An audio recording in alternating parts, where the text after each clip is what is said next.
خیر اس نے سوچا کہ پہلے باہر نکل کر ان ہبشیوں سے تو دو دو ہاتھ کر لیے جائیں، اس کے بعد امبر اور ماریا کو بھی تلاش کر لے گا۔ ناگ نے کالے سانپ کی شکل اختیار کی اور دیوار پر سے رینگتا ہوا سلاخوں میں سے ہو کر گڑھے سے باہر آ گیا۔ وہ دیوار کے ساتھ ساتھ رینگتا ہوا اس طرف چل پڑا جدھر اس کے خیال میں ہبشی گئے تھے۔ نیم تاریک راہداری کا موڑ گھومنے کے بعد اس نے دیکھا کہ ایک کوٹڑی کی سلاخوں والی کھڑکی کے باہر دو ہبشی بیٹھے آپس میں باتیں کر رہے تھے۔ سانپ آگے بڑھا تو اسے امبر دکھائی دیا۔ وہ کوٹڑی کے اندر قید پڑا تھا۔ سانپ وہیں ٹھٹک کر رک گیا۔ امبر نے کوٹھی میں سے آواز دی، آخر تم لوگوں نے مجھے کیوں قید کر رکھا ہے؟ میرا قصور کیا ہے؟ تم لوگ مجھے قید کیوں نہیں کرتے تھے؟ تم نے ماریا کو اغوا کر لیا، اس کے باپ کو ہلاک کر دیا، اب مجھے کس لیے پکڑ رکھا ہے؟ اس ہبشی نے جس نے ناگ کو گالی تھی امبر کو بھی گالی دے کر کہا، تمہیں تو ہم زندہ بھون کر کھا جائیں گے، ہم آدم خور ہبشی ہیں، ہم آج ہی رات تمہیں ہلاک کر کے تیل میں تل کر ہڑپ کر جائیں گے۔ امبر نے کہا، تم ایسا نہیں کر سکو گے، اگر اپنی جان کی سلامتی چاہتے ہو تو مجھے آزاد کر دو، ورنہ تمہاری لاشیں اس غار میں درندوں کی غذا بنیں گی۔ بدتمیز ہبشی نے کہا، بکواس بند کرو اے کمینے انسان۔ امبر نے ایک بار پھر اسے خبردار کیا، اگر تم لوگوں نے مجھے آزاد نہ کیا تو یاد رکھو تمہارا بھی وہی حشر ہوگا جو غار سے باہر پہرا دینے والے ہبشیوں کا ہوا ہے۔ بدتمیز ہبشی نے ایک پتھر اٹھا کر امبر کی طرف کھینچ مارا۔ پتھر امبر کی پیشانی پر جا کر لگا، مگر ناگ اپنے دوست کی یہ بے عزتی برداشت نہ کر سکا۔ اس نے وہیں غصے میں آ کر اپنا پھن پھیلایا اور بدتمیز ہبشی کے عقب میں آ کر آگے بڑھنے لگا۔ امبر نے ناگ کو دیکھ لیا تھا۔ اس نے مسکرا کر کہا، اے بدتمیز ہبشی، تمہارا آخری وقت قریب آ گیا، اگر جان بچانا چاہتے ہو تو دروازہ کھول کر مجھے آزاد کر دو اور اپنی بدتمیزی کی معافی مانگ لو۔ اس ہبشی نے ایک بار پھر امبر کو برا بھلا کہا اور کہکا لگا کر اپنے ساتھی سے بولا، میرا خیال ہے کہ ہمیں اس زبان دراز کا کام تمام کر دینا چاہیے، ہمیں کپتان کے حکم کا انتظار نہیں کرنا چاہیے۔ ٹھیک ہے، اسے ہلاک کر دو تاکہ ہم بھی اس واحیات قسم کی پہرے داری سے بچ سکیں۔ کپتان آئے گا تو کہہ دیں گے کہ اس نے سلاخوں سے سر ٹکرا کر خودکشی کر لی۔ بدتمیز ہبشی اٹھا اور تلوار کھینچ کر امبر کی طرف دیکھ کر بولا، تمہاری زندگی کا آخری وقت آ گیا ہے، جو دعا کرنی ہے کر لو۔ امبر غار کے اندر نہیں رہا تھا کیونکہ اس نے ناگ کو سانپ کے روپ میں اسی ہبشی کے پیچھے کھڑے ہوتے دیکھ لیا تھا۔ بدتمیز ہبشی نے تلوار ایک ہاتھ میں پکڑی اور دوسرے ہاتھ سے سلاخ دار دروازہ کھول کر اندر جانے ہی والا تھا کہ اچانک پیچھے سے سانپ نے لپک کر اسے ڈس دیا۔ ہبشی چیخ مار کر زمین پر گر پڑا۔ دوسرے ہبشی نے اپنے سامنے پھن پھیلا کر جونگتے ہوئے زہریلے غضبناک سانپ کو دیکھا تو دم دبا کر اس طرح بھاگا کہ پھر پلٹ کر بھی نہ دیکھا۔ سانپ نے دوسرے ہی لمحے انسانی شکل میں آ کر امبر سے کہا، تم قید میں کیسے آئے؟ ماریا کہاں ہے؟ امبر نے اسے بتایا کہ وہ لوگ رومن کپتان کے حکم سے ماریا کو یہاں سے لے کر خدا جانے کہاں چلے گئے۔ ناگ نے فوراً کوٹڑی کے دروازہ کھول کر امبر کو نکالا۔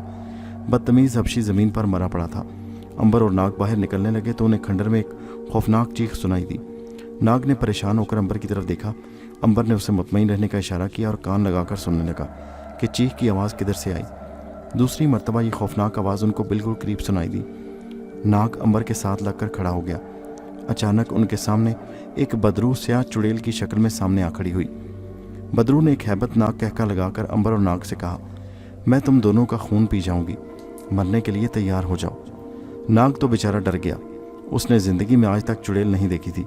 امبر پر چڑیل کا کوئی اثر نہ ہوا۔ وہ اپنی جگہ پر کھڑا گہری نظروں سے چڑیل کو دیکھتا رہا۔ بدرو چڑیل کے دانت نوکیلے تھے، سر کے بال لمبے لمبے تھے اور سرخ زبان دانتوں سے باہر نکل رہی تھی۔ اس کے ناخن تیز اور لمبے تھے۔ وہ اپنے ناخن پھیلا کر امبر کی طرف بڑھنے لگی۔ امبر اپنی جگہ سے بالکل نہ ہلا۔ جب بدرو امبر کے بالکل قریب آ گئی تو امبر نے ایک ہاتھ بڑھا کر چڑیل کی گردن دبوچ لی۔ بدرو نے دوسرا ہاتھ امبر کے سر پر مارا۔ اگرچہ ہاتھ کسی عام انسان کے سر پر پڑتا تو 2 ٹکڑوں میں تقسیم ہو جاتا، لیکن امبر پر اس ضرب کا کوئی اثر نہ ہوا۔ اس کے جواب میں امبر نے اپنی گرفت کو مضبوط کر دیا اور بدرو کی گردن کو دبانا شروع کر دیا۔ بدرو نے ہر طریقہ آزمایا مگر وہ امبر کے پنجے سے اپنی گردن نہ چھڑا سکی۔ بدرو حیران تھی کہ کیسا انسان ہے کہ اس کو قابو میں کرنا مشکل ہوتا چلا جا رہا ہے۔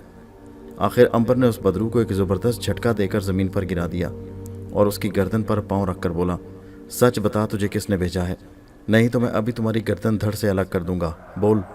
بدرو نے ہاتھ جوڑ کر کہا، اے عظیم طاقتوں والے انسان، میری جان بخش دے، میں تمہیں سب سچ سچ بتا دیتی ہوں۔ امبر نے اپنا پاؤں بدرو کی گردن سے اٹھا لیا اور کہا، بتا وہ کون دشمن ہے جس نے تجھے میرے ہلاک کرنے کے لیے بھیجا ہے۔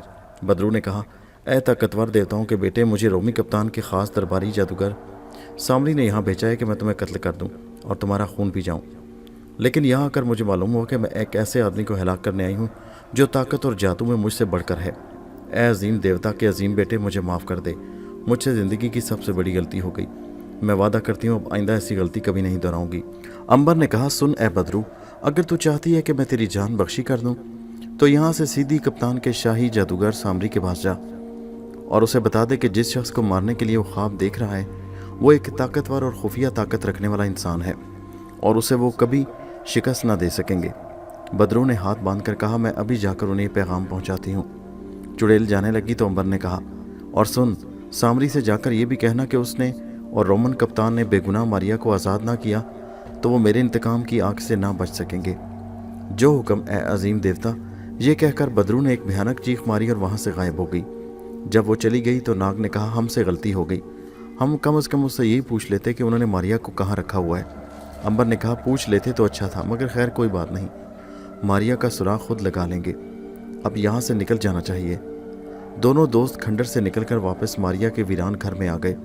شام گہری ہو چکی تھی۔ رات کو انہوں نے تھوڑا بہت کھانا کھایا اور بستروں پر لیٹ کر غور کرنے لگے کہ آئندہ انہوں نے کون سا قدم اٹھانا ہے۔ ناگ نے کہا، میرا خیال ہے کہ ہمیں اس ٹھکانے کو بدل دینا چاہیے کہ رومی کپتان کے سپاہی ہماری تلاش میں یہاں ضرور آئیں گے۔ خدا کی قسم اگر وہ یہاں آئے تو میں انہیں زندہ واپس نہیں جانے دوں گا، یا وہ ماریا میرے حوالے کریں گے اور یا میں انہیں زندہ زمین کے اندر دفن کر دوں گا۔ امبر، تم جذباتی ہو رہے ہو، میرا بھی اب یہی خیال ہے کہ ہمیں یہاں سے واپس اپنی حویلی چلے جانا چاہیے۔ آخر تمہیں یہاں خطرہ کیوں محسوس ہو رہا ہے؟ جب تک میں تمہارے ساتھ ہوں دوست، تمہیں کسی قسم کا ڈر محسوس نہیں ہونا چاہیے۔ میں ڈر نہیں رہا، بلکہ میرا خیال ہے کہ حویلی میں جا کر ہم زیادہ آسانی اور سکون سے ماریا کے بارے میں غور کر سکیں گے، کیونکہ اگر ہم نے انہی 2-3 دنوں کے اندر اندر ماریا کو حاصل نہ کیا تو کپتان کے سپاہی اسے اس ملک سے بہت دور لے جائیں گے۔ امبر بولا، میں تمہارے اس خیال کو تسلیم کرتا ہوں کہ ہمیں ماریا کی تلاش کی مہم تیز کر دینی چاہیے، لیکن اس خیال سے مجھے اتفاق نہیں کہ ہمیں یہ جگہ چھوڑ کر حویلی چلے جانا چاہیے۔ میں اسی مکان میں رہوں گا، دن حویلی میں بیماروں کا علاج کرتے گزاروں گا اور رات یہاں اسی مکان میں بسر کریں گے۔ ناگ نے کہا، اگر تمہارا یہی اصرار ہے تو میں تمہاری ہاں میں ہاں ملاتا ہوں۔ ٹھیک ہے، ہم اسی مکان میں رہیں گے، لیکن سوال یہ ہے کہ ماریا کی تلاش کا سلسلہ کہاں سے شروع کیا جائے؟ سب سے پہلے کسی ایسے شخص یا شاہی محل کی کنیز کی خدمات حاصل کی جائیں جو محل کے اندر کے راز جانتی ہو اور جو ہمیں ماریا کے بارے میں یہ بتا سکے کہ وہ کہاں ہے۔ اس کے بعد ہم ماریا کو حاصل کرنے کے منصوبے پر کام شروع کر سکتے ہیں۔ ناگ کہنے لگا، یہ تو بڑا لمبا کام ہے، میرا خیال ہے اگر ہم نے تلاش کا کام اسی انداز میں شروع کیا تو ہم بہت پیچھے رہ جائیں گے اور ماریا کو دشمن کسی دوسرے ملک میں پہنچا چکا ہوگا۔ کافی سوچ بچار کے بعد فیصلہ یہ ہوا کہ امبر اپنی حویلی میں رہ کر شاہی محل کے بیماروں پر کڑی نظر رکھے گا اور ناگ کوئی بھیس بدل کر کسی طرح رومن کپتان تک پہنچے گا، اس کا اعتماد حاصل کر کے ماریا کہاں چھپائی گئی ہے۔ سوال یہ تھا کہ ناگ کس بھیس میں رومی کپتان کے پاس جائے کہ وہ کسی نتیجے پر نہ پہنچ سکا۔ آخر ناگ نے کہا، دوست، میں صبح رومن کپتان کے محل کی طرف روانہ ہو جاؤں گا اور جب واپس آؤں گا تو ماریا کی پوری خبر لے کر آؤں گا، مگر تم کب آؤ گے؟ بہت جلد، تم فکر نہ کرنا۔ ناگ شاہی محل کے سامنے ایک جگہ پتھروں کے پیچھے چھپ کر بیٹھ گیا۔ وہ جائزہ لیتا رہا کہ رومن کپتان کے گھر سے کون شخص باہر نکلتا ہے۔ اس نے بوڑھے غلام کو دیکھا جو کھڑکی میں رومن کپتان کے ساتھ گھل مل کر باتیں کر رہا تھا۔ وہ سمجھ گیا کہ یہ بوڑھا غلام کپتان کا خاص آدمی ہے۔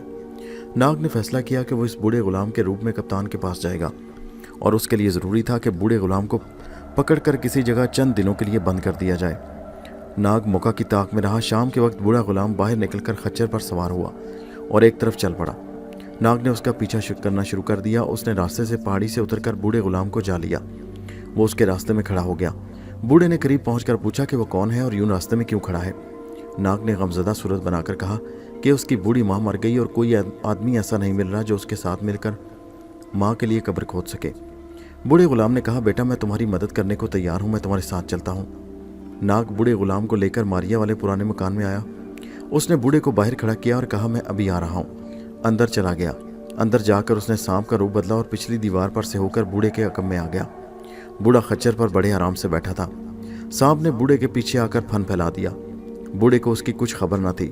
سانپ نے پلک جھپکتے میں لپک کر بوڑھے کی پنڈلی پر ڈسا اور جھاڑیوں پر سے ہو کر پچھلی دیوار سے ہوتا مکان کے عقبی صحن میں آ گیا اور پھر انسان کی شکل اختیار کر لی۔